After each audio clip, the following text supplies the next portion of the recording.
Olá, pessoal. Estamos aqui para mais um podcast. Estamos conversando ainda sobre o livro O Significado do Casamento. E hoje nós vamos falar sobre o capítulo 4, a missão do casamento. Não é isso, meu amor? Isso mesmo, meu amor.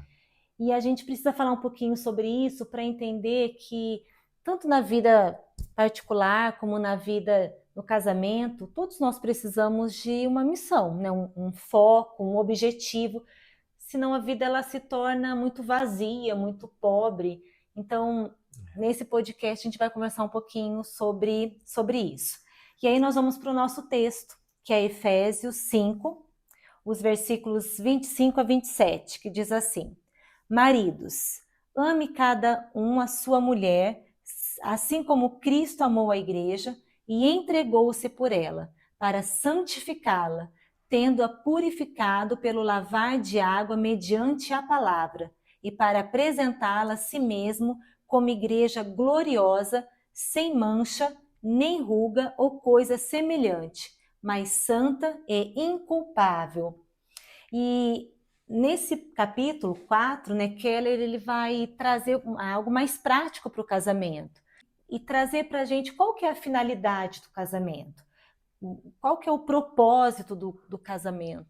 Ele começa falando, meu amor, sobre a amizade. Não que a amizade seja a missão do casamento, mas através dela o Senhor vai fazer grandes coisas. Ele vai trabalhar tanto na vida do homem quanto da mulher.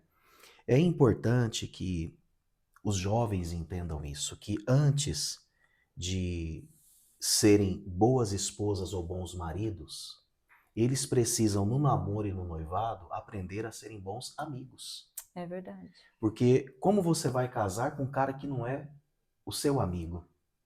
Com a mulher que não é a sua amiga? Com É quem você não fato, consegue abrir o coração, por exemplo, né? claro, é fato que esse sentimento, essa cumplicidade, nós vamos ver aqui as características da amizade, é, elas vão crescendo. Uhum. Mas você precisa ter indícios fortes dessa amizade já no namoro e no noivado para que isso ganhe uma plenitude no casamento. Então, ele vai partir aqui da ideia do paraíso, né? O paraíso criado por Deus para a sua glória, para que Adão e Eva ali iniciassem a sua trajetória, ele só pode ser chamado de paraíso por duas presenças. Primeiro, a presença do próprio Deus, o nosso supremo e melhor amigo. É verdade. Segundo, pela presença um do outro. Então ele diz que Deus, ele foi declarando ao criar e viu Deus que isso era bom, né? E Deus reconheceu a bondade, a formosura. Mas lá no capítulo 2, o verso 18, diz que Deus percebeu que algo não era bom. E o que não era bom? A solidão do homem. Porque solidão não é reflexo de paraíso. Solitude, sim. Quem Uhum. sabe um dia a gente possa explorar um pouco mais esse assunto. Então, como que um Deus triuno, a Trindade, Pai, Filho e Espírito Santo, poderia criar alguém para a solidão? Keller ele vai dizer que não. A maior base para essa amizade, essa comunhão entre duas pessoas é a própria Trindade. E, inclusive, é importante a gente lembrar o que diz lá na primeira carta de João, que aquele que diz amar a Deus, mas odeia o seu irmão, é um mentiroso. Então, nós fazemos parte de uma geração, claro que eu não quero aqui generalizar, mas uma geração, de certa forma, hipócrita. Por quê? Porque somos humanos que precisamos aprender a viver de uma forma mais humanizada. Parece que nós desaprendemos. Nós somos humanos que cada vez menos querem ter filhos, querem procriar, Casar. porque a gente vê o outro ser humano sempre como um problema. Uhum. Um filho pode alterar demais a minha A rotina, rotina. eu não vou dar conta disso. E aí, com todo respeito aos amantes dos pets, e eu também amo os animais e não está em voga aqui essa questão, mas quantas pessoas têm personificado animais? Têm feito de animais, de pets, os seus próprios filhos. Uhum. Como se isso, de alguma forma, fosse compensar. Então, é muito importante a gente pensar assim, irmãos e irmãs, que o dinheiro, o luxo, os prazeres, tudo isso vem para essa geração como uma tentativa de suprir aquilo que de fato só o amor de Deus entre duas pessoas vai conseguir realizar na nossa vida. Então, quando ele fala da amizade, ele vai desenvolvendo esse assunto, mas não é a amizade pela amizade. O que Deus faz na vida do casal através dessa amizade. Porque quando Deus ele criou a mulher, ele coloca ali, né? Te farei uma auxiliadora, né? Uma companheira. E isso, quando ele traz esse título de companheira, é alguém que está ali junto. Isso. Né? É para caminhar junto, é para estarem compartilhando as coisas. O auxiliar aqui é um estar junto com o outro nessa caminhada. No namoro, a gente topava tudo. Vamos pescar, vamos nadar no rio, né? Tudo era muito legal, divertido. Legal. Parece que depois que casa, então, agora eu me permito viver só aquilo que eu quero. Esse companheirismo, quantos casais a gente atende e que foram à bancarrota por quê? Porque faltou o companheirismo. Então o marido focou em muitas coisas, o Tim Keller vai chamar isso de falsos cônjuges, né? Ou a esposa também teve outras prioridades e eles acabaram não tendo tempo mais para esse companheirismo. Isso, porque daí focou no fato do casamento. Agora é só esposo e esposa. E se perdeu essa amizade. Em Cantares, tem um versículo que diz, né? Assim como é o meu amado, assim é o meu amigo. Né? O amor, o amado, o esposo que é amigo. Né? E é muito lindo isso. Com certeza. E é importante a gente pensar, né, nessa ideia do companheiro, do auxílio ou da auxiliadora, também como alguém que cuida. Porque o mesmo termo hebraico, ezer, para auxiliadora, é usado para Deus lá em Salmos. Né? Se Deus é o meu auxílio, de que forma ele vai me auxiliar? Eu tenho que crer que, em primeiro lugar, Deus vai usar o meu cônjuge para me abençoar. Ele pode usar os filhos e vai usar. Sim. Ele vai usar líderes. Agora, não menospreze a autoridade que você tem sobre a sua esposa e que você tem sobre o seu marido, porque abaixo de Deus, espiritualmente falando, nós somos um para o outro a maior autoridade espiritual. Por isso é que se o marido não ora pela esposa, todos podem orar, mas ela vai ficar de alguma forma vulnerável. E assim também, se a esposa não abençoa o seu marido. Então, a mulher, a Bíblia, ela fala claramente sobre isso. Ela pode levantar um homem, ela pode derrubar um homem. Ela pode projetar um homem ou ela pode enterrar um homem. Então, quando ele fala sobre essa questão do auxílio, é o companheirismo, é a amizade, é esse coleguismo, mas também é a ideia de ser suporte um na vida do outro, né? É importante a gente pensar nessas duas perspectivas aí desse termo auxiliadora. Isso aí. Ok? Bom, vamos em frente aqui então. O Tim Keller ele vai aprofundar o assunto da amizade falando sobre a amizade cristã, né? E a amizade cristã, ela tem todas as características da amizade bíblica, porque a amizade bíblica, quando você vê a amizade na Bíblia, você vê cumplicidade, você vê perseverança, você vê fidelidade, lealdade, você vê sinceridade, porque um amigo, se ele ama verdadeiramente, ele vai ser sincero. E o Tim Keller chega a dizer que, como um cirurgião, o amigo ele corta você até que você seja curado. Né? Então, o amigo não é aquele que simplesmente dá tapinha nas costas. E a gente precisa agradecer por pessoas que Deus aproxima e também agradecer por pessoas que Deus afasta, porque nós não ouvimos tudo que as pessoas falam a nosso respeito. Então, o amigo, ele precisa ser verdadeiro. O problema é que, às vezes, a mulher, é mais fácil ela escutar uma consideração crítica da cabeleireira do que escutar do marido. Às vezes, o marido é mais fácil escutar de um amigo no futebol do que escutar da esposa. E por que isso? Tinha que ser diferente. E aí o cuidado da gente ter a sabedoria ao falar, porque se eu quero trazer isso, né, do ajudar, do mostrar algumas coisas, falar a verdade, eu Uhum. preciso falar a verdade em amor. Uhum. Né? Então existe uma forma para você falar. E aí o cuidado também, buscar em Deus a sabedoria para ouvir, porque é ouvir com atenção, é o ouvir prestando atenção no outro, sem já chegar com, né, com aquela resistência, Sim. já vai falar mal de mim, já vai me criticar. Não, é aprender a ouvir também, né? Uhum. Isso é importante a gente pensar Exatamente. nisso. E toda essa dimensão bíblica de amizade ganha ainda mais valor e amplitude naquilo que ele chama de amizade cristã. Quando dois regenerados, ele bate muito nessa tecla nesse livro, né? É difícil você caminhar com alguém que não nasceu de novo como você nasceu de novo. Porque a pessoa que nasceu de novo, primeiro que ela sabe que a finalidade da vida dela é a glória de Deus. Ela sabe de onde ela veio, ela sabe qual é a sua real identidade em Seu Cristo, propósito. ela sabe o seu propósito, ela sabe a sua missão, e ela não fica por aí perambulando, ela sabe para onde vai. Então é muito mais fácil você caminhar com uma pessoa assim, né? Porque se você também você não sabe para onde vai, qualquer caminho serve. Se você não tem um destino, para que você quer um companheiro do teu lado? Para levar para lugar algum? Então ele trabalha um pouco sobre isso, né? Que o casamento ele tem esse poder de acrescentar, ou ele pode acrescentar o poder do amor romântico a todas essas outras características da amizade.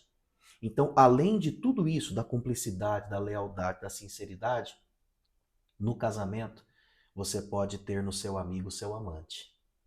Eu me lembro de uma palavra que eu ouvi do pastor Jeremias Pereira da Silva, baseada no livro do profeta Oséias. Ali fala do romance de Oséias, inclusive Deus o chamou para amar e resgatar uma prostituta, né? E ele diz que no relacionamento o marido tem que ser amigo, mas ele também tem que ser amante. Então, é mais ou menos isso que o Keller ele está falando aqui. E aí ele vai trazer um pouco dessa ideia de que o cônjuge precisa sim ser, depois de Deus, seu melhor amigo. Sim, é aquele com quem você vai abrir o seu coração, é com quem você pode ter momentos de alegria, de descontração, de fazer coisas que vocês gostam juntos, a importância do diálogo, gente, porque com um amigo a gente conversa, a gente ri, então isso tem que ter no relacionamento do casal. Tem que ter momentos de vocês saírem só o casal, para compartilhar sonhos, para vocês trocarem ideias, o abrir o coração, falar o que está sentindo, a sinceridade, a honestidade, né? Tudo isso tem que ter nessa amizade no casamento, né? E cuidado, meu irmão, se você tem melhores amigas que não a sua esposa, né? Cuidado, minha irmã, se você tem confidentes que não são o seu marido. Nem o seu líder espiritual pode exercer esse papel. Aliás, quantas vezes a gente viu ciladas envolvendo líderes e liderados porque alguém chegou lá carente e começou a falar coisas que o cônjuge tinha que ter ouvido. Verdade. E aí aquele líder, também carente, ou agindo, desculpe aqui a expressão, na leviandade ou mesmo na safadeza, então se aproveitou desse momento. É muito importante a gente dizer, talvez a gente já tenha dito isso em algum momento, mas é importante reforçar. Mulheres têm que ter amigas. E homens têm que serem ter acompanhadas amigos. por mulheres, né? Por liderança feminina. E o homem por uma liderança masculina. Para não dar brecha, né, meu É amor? isso aí. Pois bem, ele vai trazer aqui um assunto interessante, que é a questão da compatibilidade. Né? Primeiro que ele vai dizer que essa compatibilidade ela só vai acontecer com aqueles que nasceram de novo. Nós já vimos isso, se eu não me engano, lá no primeiro capítulo, no segundo capítulo. Né? É muito difícil você caminhar com alguém que não tem essa mesma fé. Mas ele explica o seguinte, que essa compatibilidade, essa bênção dessa união, dessa aliança, dessa amizade, ela não é só uma compatibilidade sexual. Passa também por essa afinidade no sexo, mas vai além disso. Não se trata de uma compatibilidade de você ter casado com alguém da mesma classe social com você, de você, do mesmo patamar financeiro da sua própria família. Não. Essa compatibilidade, ela vai além. É uma compatibilidade que envolve propósitos semelhantes, onde os dois têm a consciência de qual é a finalidade desse casamento e para onde esse casamento está indo.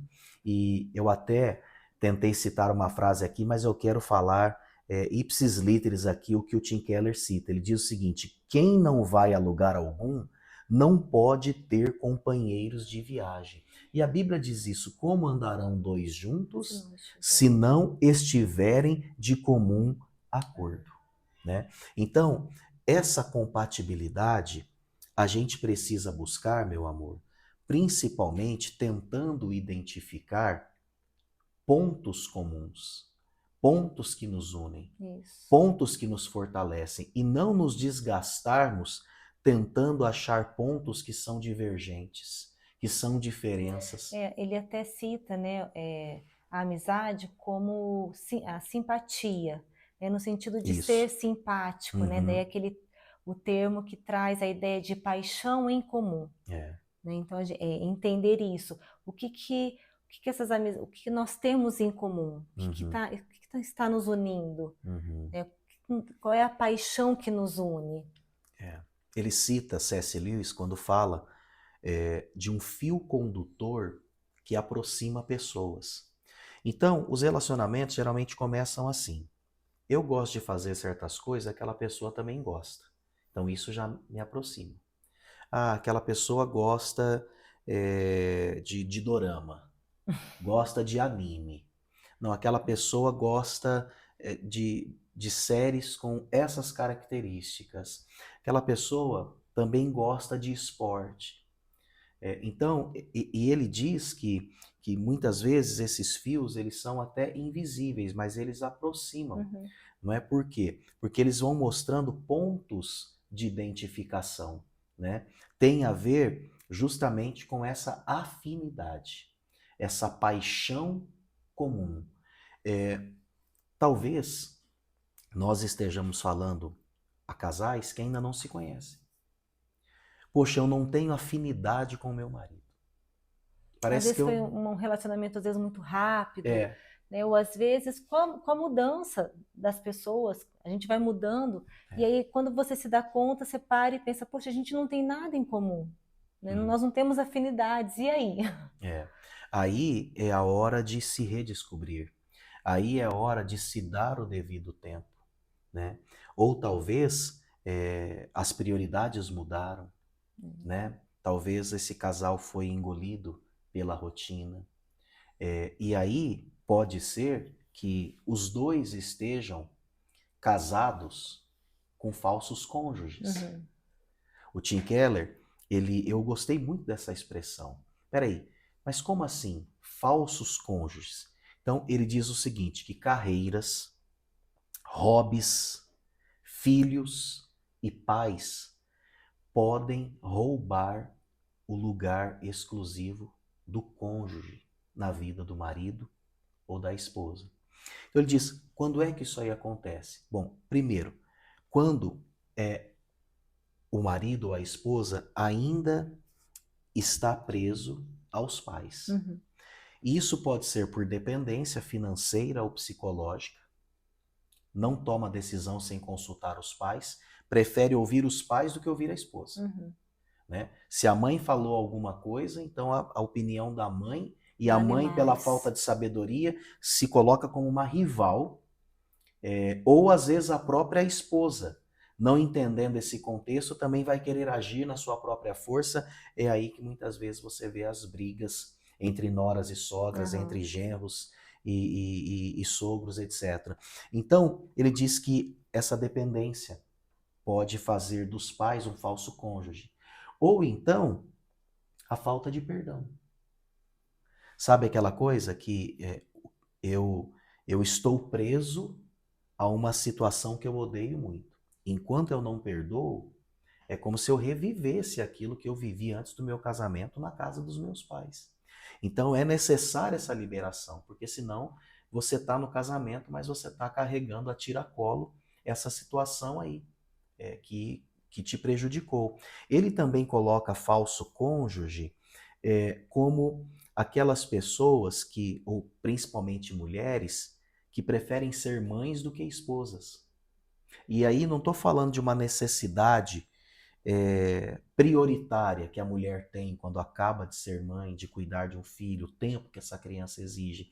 Mas eu estou falando de um erro mesmo, de prioridades e quem sabe num casamento que já não está bom. Uhum. Por isso que, é claro que não há uma única regra para isso, mas o que se aconselha é que o casal tenha filhos um pouco depois. Ou seja, 5, 6, 7 anos depois de estar casado. E pela graça de Deus foi mais ou menos isso que nós vivemos. Para que consiga, nesses primeiros 5 anos mais traumáticos, sabe, dedicação exclusiva um ao outro. Porque quando vem os filhos, de fato, rotina muda, a rotina muda. Então, o filho pode estar sendo um falso cônjuge e pode estar sendo uma desculpa. Aqui já não está legal, então eu vou projetar no filho. É a maneira que a mulher tem de estar longe do marido. Né? E aí ele vai colocar a questão também de homens que estão casados com o seu trabalho. Quantas vezes nós ouvimos isso? Meu marido não para em casa, meu marido só quer saber de dinheiro. Meu marido sai às 7 e chega às 10, chega cansado, só o bagaço. Eu não tenho nem o bagaço do meu marido. Né? Ele se entrega 100% fora de casa. Quando chega aqui, já não tem mais nada. É por isso que a gente precisa voltar e tentar descobrir o que nos uniu, os nossos pontos em comum, as afinidades que existem. E para isso, gente, é o tempo do casal. Uhum. É o sentar junto, é o conversar, é o olhar no olho.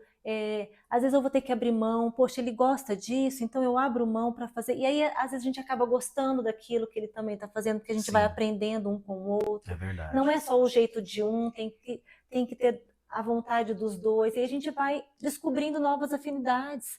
E aí a coisa vai caminhando bem, porque ele também vai trazer pra gente que um casamento, se eu tiver um casamento forte, todo o resto será forte.